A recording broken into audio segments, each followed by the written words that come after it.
ঠাকুর বলছেন কোনো মতের সাথে কোনো মতের প্রকৃতপক্ষে কোনো বিরোধ নেই, একটাকেই নানা প্রকারে এক রকম অনুভব। তিনি যখন যে দেশেই জন্মগ্রহণ করুক না কেন, তাদের কারবার কিন্তু ওই এক, মানুষ সংগ্রহ করা। তাই মানুষ সংগ্রহ করবার জন্য এই যুগের আমার পরম দয়াল শ্রী শ্রী ঠাকুর একটি বাণী দিলেন। বলছেন, love is the only coin by which we can purchase believe. ভালোবাসাই হচ্ছে একমাত্র মুদ্রা যা দিয়ে বিশ্ব জয় করা যায়। সেই অমীয় বাণী, সেই অমৃত সন্দেশ তিনি পরিবেশন করেছেন। আর এই অমৃত জিনিস একা খেলে কোনোদিন ভালো লাগে না। তাই আমরাও চাই এই অমৃত সন্দেশ প্রত্যেকের ভিতরে যেন বিতরণ করতে পারি, সেই আশায় এসেছি। কিন্তু আমি বুঝি, আমি হয়তো এক কথা বলছি, আমি উল্টো বুঝে যাই অনেক সময়। আমার একটু ঋত্বিক দেবতা আশিসদার একটি উক্তিতে আমি বলছি, সত্যি খুব ভালো লাগছিল। মনে করেন আজকে আমার এই মধুবাসরে আমার শ্রদ্ধেয় কার্তিকদার সভাপ্রহিতির আসন অলঙ্কিত করেছেন। কার্তিকদা তো এমনই এক জায়গায় একটি লোক, সে অনেক পাণ্ডিত্য আছে তার, কিন্তু কবি বিজয় সরকার কি বলেছেন জানেন?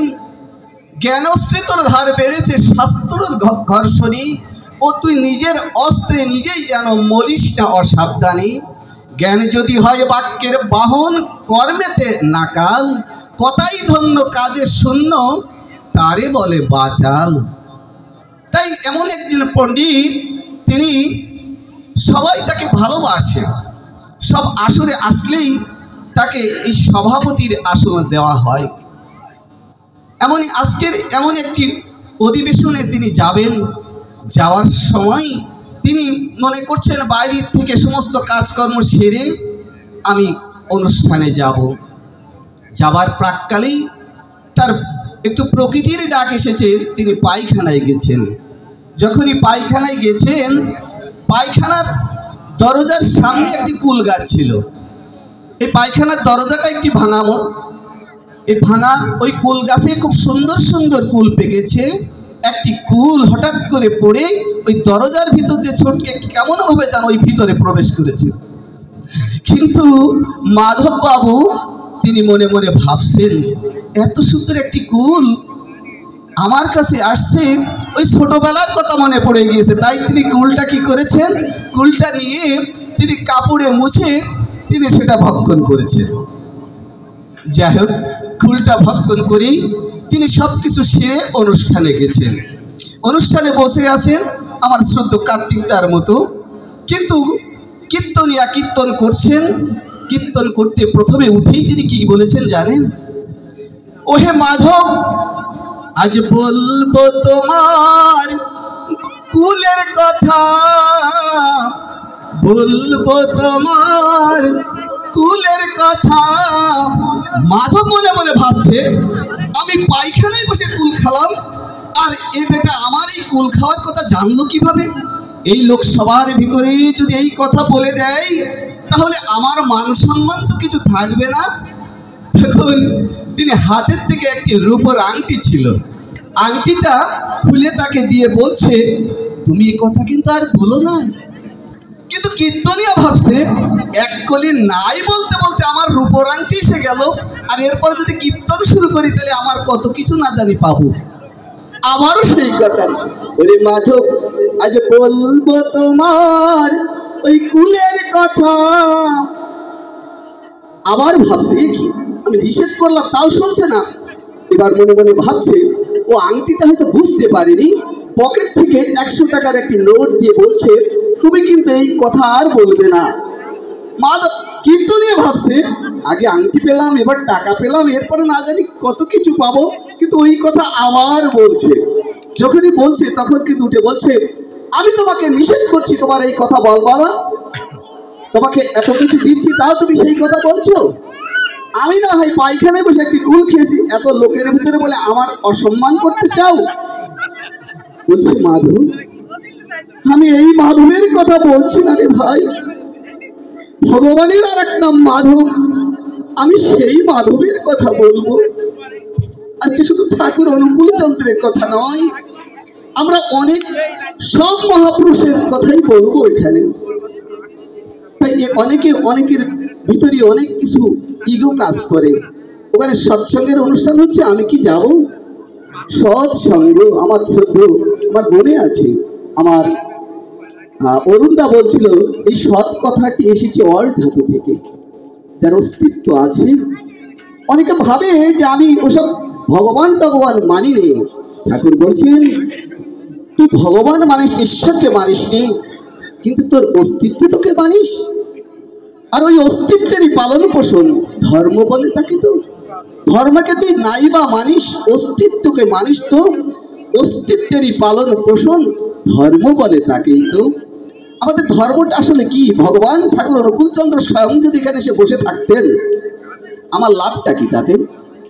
আমরা যদি তার মতো হয়ে না উঠতে পারি, তিনি যে আমাদের মতো যে বিধিবিধান দিয়েছেন সেটা যদি আমরা না পালন করি, না করি, তাহলে আমার এই ভগবানের গায়ে কিন্তু অনেকে মাসি মশাও বসে।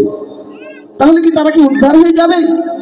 তা কিন্তু নয়। আবার অনেক সময় দেখি, আমরা ভাবি আমরা মহাপাপী, কীর্তনিয়া গাই আমরা অনেকে মহাপাপী। কেন পাপী হব?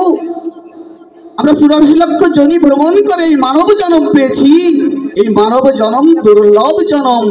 তবে এই মানব জন্ম পেয়ে কত জন্ম ঘুরে এসে যখন এই মানব জন্ম আমরা পেলাম, তখন যদি আমরা ইষ্টকে গ্রহণ না করি, তখনই হয় আমাদের দুর্লভ জন্ম। ইষ্টকে গ্রহণ করতে হবে। এক সময় যখন আমরা ভক্ত, আপনার সামনে সত্যিকার অর্থেই পরম ভক্ত। কারণ আমি দেখছি এতক্ষণ ধরে এই কথা অনেক সময় ধরে আমাদের আজকে 5:85 প্রার্থনা ছিল, 51 ছিল, এতক্ষণ ধরে বসে আছেন, একদম অমৃতের কথা শ্রবণের মতো আপনারা শ্রবণ করছেন। যে সত্যিকার অর্থে আপনারাই ভক্ত। ভক্তের কথা একদিন নারদ, আমার অসীমদা নারদের গল্প করছিলেন, তাই আমি নারদের গল্পের কাছে কথায় আমি আর একটু ফিরে যাই।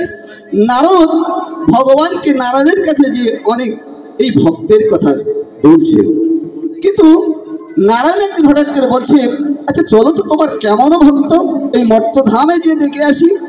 তাই নারদ নারায়ণকে নিয়ে এই ভক্ত দেখাবার জন্য ওই মর্তধামে এসেছে। মর্তধামে যখন এসেছে, তখন একটি প্রাচীর দেওয়া অনেক মনে হয় ধনী মানুষ তার বাড়িতে গেছে।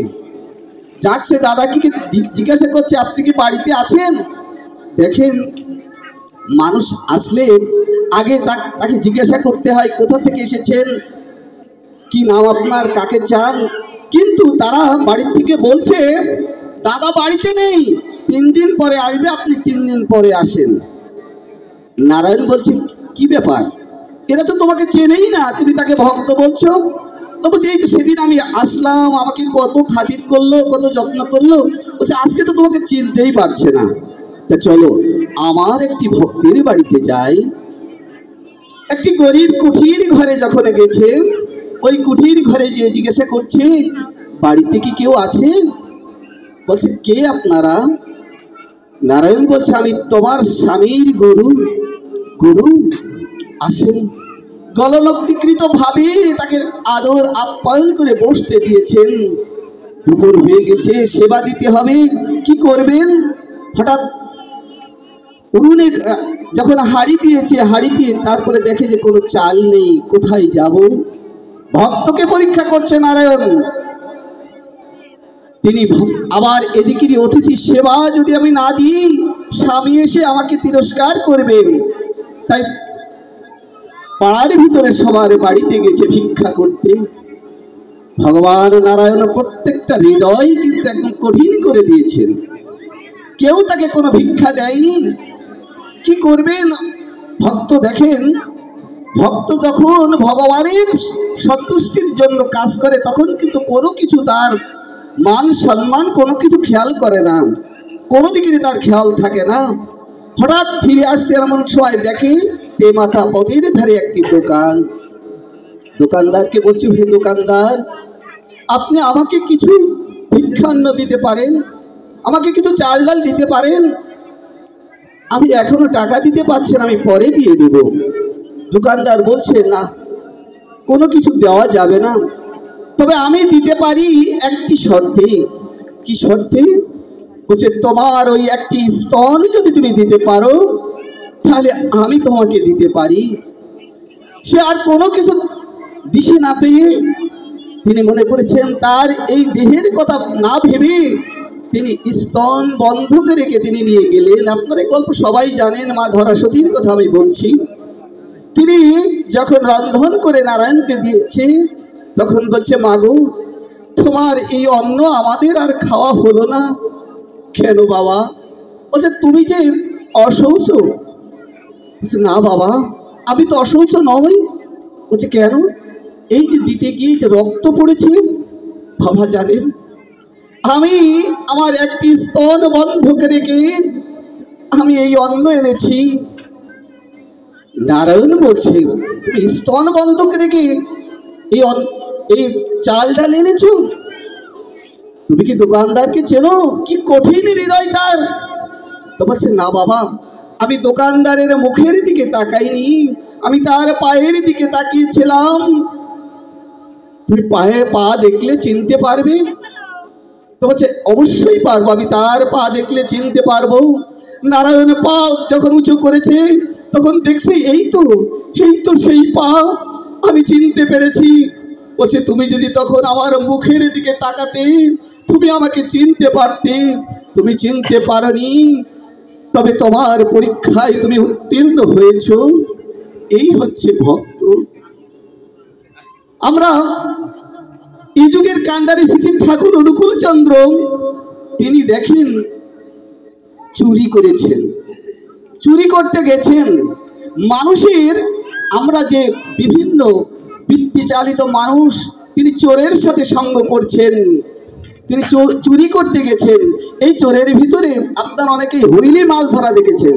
হুইলি মাছ ধরা, যখন মাছ বাঁধে তখন কিন্তু সুতো ছেড়ে দিতে হয়, ও যত পারে দৌড়ুক, দৌড়তে দৌড়তে এক সময় ক্লান্ত হয়ে গেলে ওই মাছটি তুলে আনা হয়। তদ্রূপ ঠাকুর ওই চোরের পিছনে ছুটছেন।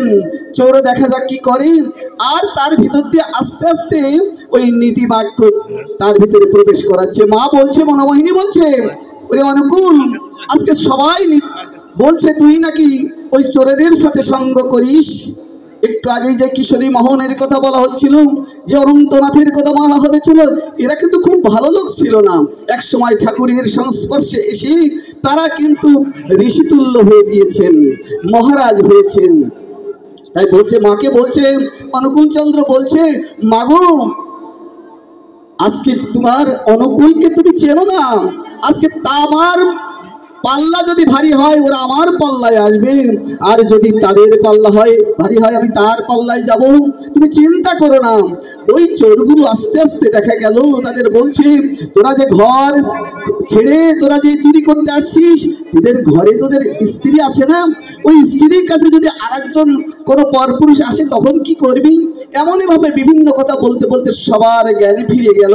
এক সময় দেখা গেল তারা আর ওই চুরি করে না।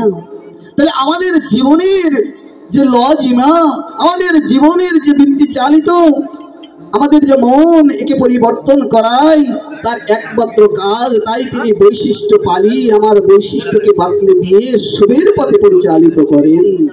তাই আত্ম ইন্দ্র প্রীতি বাঞ্ছা তারই বলে কাম, ঈশ্বর ইন্দ্র প্রীতি বাঞ্ছা ধরে প্রেম নাম। আর সেই নাম নিয়ে এসেছেন আমার এই যুগের কান্ডারি।